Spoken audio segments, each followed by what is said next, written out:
Klara arrived at the palace at dusk, carrying her easel, her paints, and the steady resolve of a woman who had already touched a monster's face and felt it tremble. Viktor sat in the gallery beneath his own portrait. He had placed 2 chairs facing each other, with a table between them holding a single candle. The rest of the gallery was dark. The portraits of long-dead Chernines watched from the walls. He looked worse than she had ever seen him, pale beyond his usual pallor. The skin beneath his eyes was darker. His hands, resting on the arms of the chair, had a translucence she had not noticed before, as if the boundary between Viktor and the air was beginning to thin. "You are weaker," Klara said. "I have not slept. Can you sleep?" "I can pretend. I close my eyes and lie still and hope the other half does not wake. It has become harder since the bridge, since she had touched him, since the monster had flinched. The wall between his halves was thinner now, and both of them knew why." "Where do I begin?" Viktor asked. 1649, the year you were born. Tell me everything, and I will paint what I hear." She set up her easel. She prepared her palette. The cadmium yellow, the raw umber, the ivory black. She added a color she did not usually use for portraits, Prussian blue, the color of deep water, the color of drowning. And she listened. "I was not born into nobility," Viktor said. "The von Thurn name came later, bought with money that was not mine. I was born Viktor Novotny." Klara's brush paused for one heartbeat. Novotny, her surname. She said nothing. She kept painting. "A tanner's son from Malá Strana, the same streets you walk today. My mother died before I could remember her face. My father tanned leather for soldiers who paid in promises. I grew up smelling of animal skins and lye." He spoke without drama, without self-pity. The voice of a man describing events so distant they had lost their edges, smoothed by time the way water smooths stone. "The plague came in 1680. I was 31. I had a wife. I had a daughter. They died in September, 3 days apart. I buried them both in the mass grave behind the Church of Our Lady beneath the chain. There are 15,000 bodies in the graves of that year. 2 of them are mine." Klara painted while he spoke. She painted the young man he described. Thin, dark-haired, eyes that had not yet learned to absorb light. A man who still had a shadow. "After they died, I did not care about living. I lay in the street near St. Nicholas and waited to join them. Something found me instead. I will not describe what turned me, not because I am protecting it, but because I do not understand it. It was not a man. It was not a spirit. It was something that lived in the spaces between plague and survival, and it offered me a choice that was not really a choice. Continue dying, or stop. I stopped." He paused. The candle between them flickered. The stopping was the problem, because I did not stop entirely. Part of me continued dying, the part that grieved, that loved, that remembered my daughter's face. That part wanted death so badly that it kept reaching for it. And when you reach for death hard enough, for long enough, it reaches back. The reaching became the other half, the one that hunts, the one that feeds, the one that gives death to others because it cannot find death for itself. For the first decades, I could not control it. People died. By 1700, I learned to contain it. I walked the streets at night and kept myself so vigilant that the other half could not find a crack to slip through. Klara painted as he spoke. Quick studies, more sketch than portrait. Viktor in 1680, Viktor in 1700, Viktor in 1720. Each one showed both figures. The wall between them fluctuated across the centuries.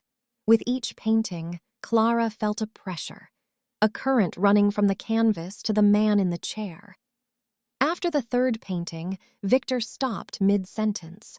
His body went rigid. His eyes widened. What is it? Klara asked. I remembered something. 1723.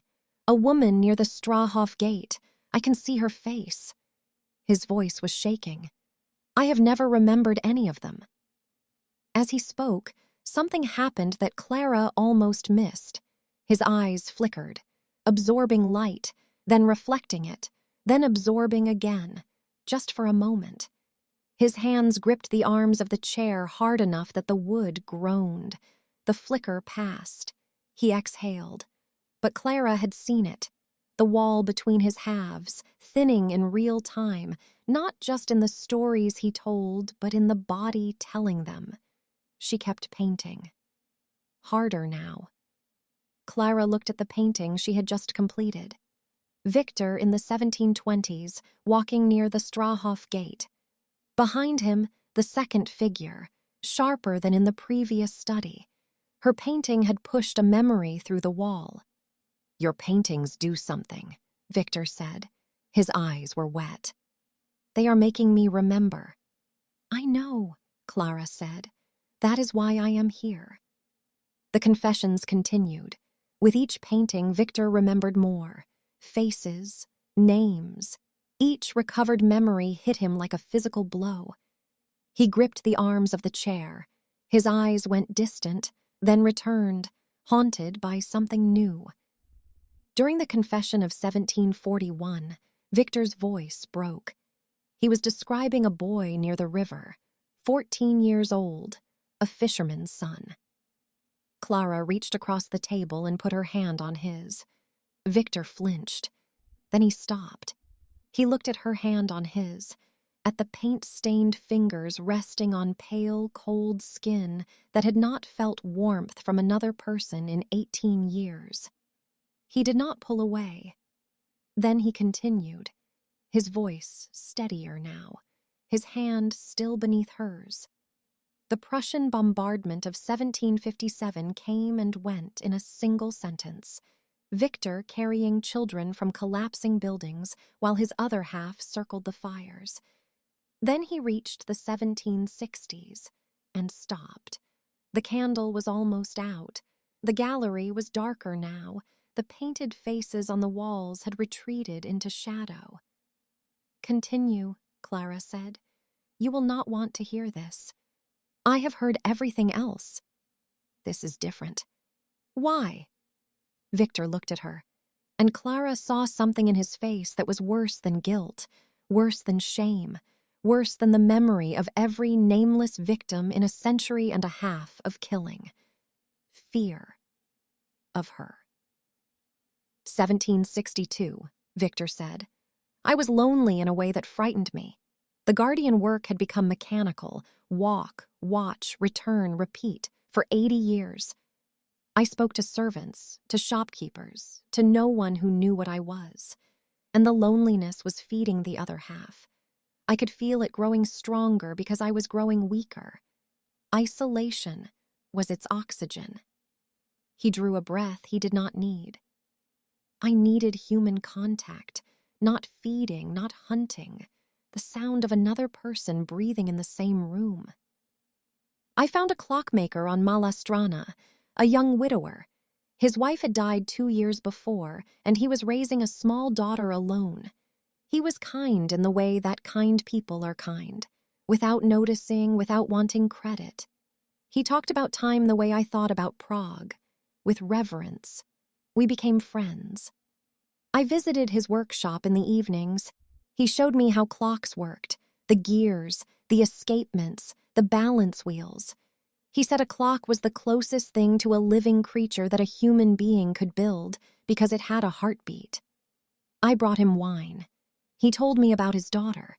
He was worried about her. She drew pictures on every surface she could find, on paper, on wood, in the dust on the workbench. She drew things that were not there. Klara stopped painting. Her brush hovered above the canvas. A single drop of umber fell from the tip and landed on the palette with a sound that was too loud in the silent gallery. Viktor was describing her father, her house, the workshop she knew better than any room in Prague. and a small girl who drew things that were not there. She knew who the small girl was. She knew before he said the name. She knew the way you know something you have always known, but have never allowed yourself to think. "His name," she said. Her voice did not shake. She would not let it shake. Not yet. Viktor met her eyes, and in them she saw not the exhaustion, not the hunger, not the weariness of 131 years. She saw the expression of a man about to lose the only person who had ever seen him whole. František Novotny. The gallery was silent. The candle burned its last centimeter of wax. Somewhere in the palace, a clock struck 3 in the morning. Not one of her father's clocks. A palace clock, heavy and ornate, marking time in a room full of people who had run out of it. "One winter night," Viktor continued, and his voice was barely audible, "I stayed too late. František had fallen asleep in his chair. His daughter was sleeping upstairs. I was sitting across from him, watching him breathe, listening to the clocks ticking around us, and I realized that I was happy. For the first time in 80 years, I felt something that was not duty or guilt or vigilance.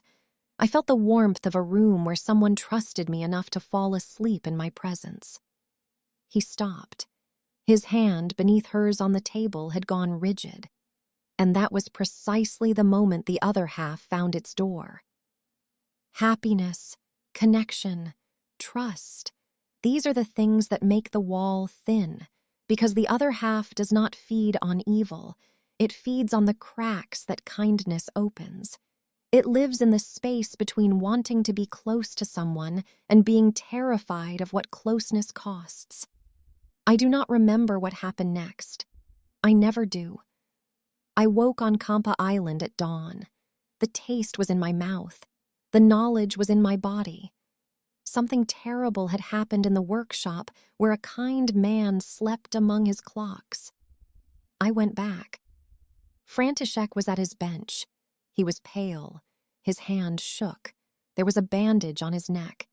He looked at me and said nothing. He did not ask me to leave. But I saw in his eyes that something had changed, something that had nothing to do with recognition or knowledge. He was afraid. Not of me. Of something he could not explain, something that had come to him in the night and left 2 marks on his skin. I left. I did not come back. I did not say goodbye. For 18 years, I have not walked past that shop, until you led me to your front door and I saw the sign, F. Novotny, Hodinaj. Viktor fell silent. The gallery was dark now. The candle had burned to nothing. Only the pale winter moonlight through the tall windows gave any shape to his face. Then he said something Klara had not expected. "There is something else, something new." His voice had changed again. The careful, formal control was gone. What remained was raw and frightened. 2 nights ago, I lost time. I closed my eyes in the gallery at midnight. When I opened them, I was standing in a different room of the palace. My shoes were covered in mud, river mud, the kind you find on Kampa Island. My coat was torn at the sleeve. He held up his hands. They were trembling. I have no memory of leaving this room. I have no memory of walking anywhere. 3 hours gone. This has not happened to me in decades. The other half is acting while I am awake now, not only while I sleep. The wall is that thin. Klara looked at the mud still visible on the cuff of his trousers, dried and flaking. She looked at the torn sleeve he held out to her like evidence, like a man presenting proof of his own disintegration. "It is getting worse," she said. Viktor nodded, and the fear in his voice when he spoke was not for himself.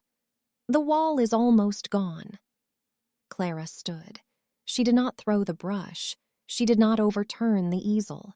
She did not scream or weep or accuse. She looked at the portrait she had been painting. Viktor in 1762, younger, less guarded, Sitting in a workshop she recognized, surrounded by clocks she knew by sound, and behind him, emerging from the dark of the workshop, with the sharp focus of a memory forced through a wall, the second figure, reaching toward a sleeping man in a chair. She looked at Viktor, the real Viktor, the present Viktor, the man who had just told her in the gallery where they first met that his monster had bitten her father while he slept, and that now, right now, he was losing control again. "The scar on his neck," she said. "He tells everyone it was a clock gear." "I know. Does he know what happened?" "I do not think so. He was asleep. He woke with a wound he could not explain. People find explanations for what they cannot face. He found a clock gear. I found an ancient evil beneath Vyšehrad." He paused. "We are more alike than I would wish to admit." Klara picked up her coat. She picked up her brushes. She left the portrait on the easel, wet and unfinished. She stopped at the door. She did not turn around. "I need time," she said. "Not because I am afraid of what you are, because I am afraid of what it means that I am not afraid." She walked down the corridor, past the portraits of the Chernin family, past the servants who pretended not to notice the woman with paint on her hands and tears she had finally let fall. She did not say goodbye. Viktor did not follow. She sat beside her father that night. He had fallen asleep in his chair again, the way he always did, surrounded by the ticking of mechanisms he understood perfectly. She touched the scar on his neck, gently, so as not to wake him. 2 small marks, 18 years old, the skin around them smooth and pale, healed long ago by a body that never knew what had hurt it. She thought about Viktor sitting in this room, drinking wine, talking about clocks, feeling happy for the first time in 80 years, and then the other half waking, drawn not by evil but by the very happiness that made Viktor human. And now the blackouts, the mud on his shoes, the lost hours, the wall crumbling faster. If this story stayed with you, leave a like and subscribe to Immortal Hearts. Then tell me in the comments, what captivated you most, and where and in which year should the next story unfold?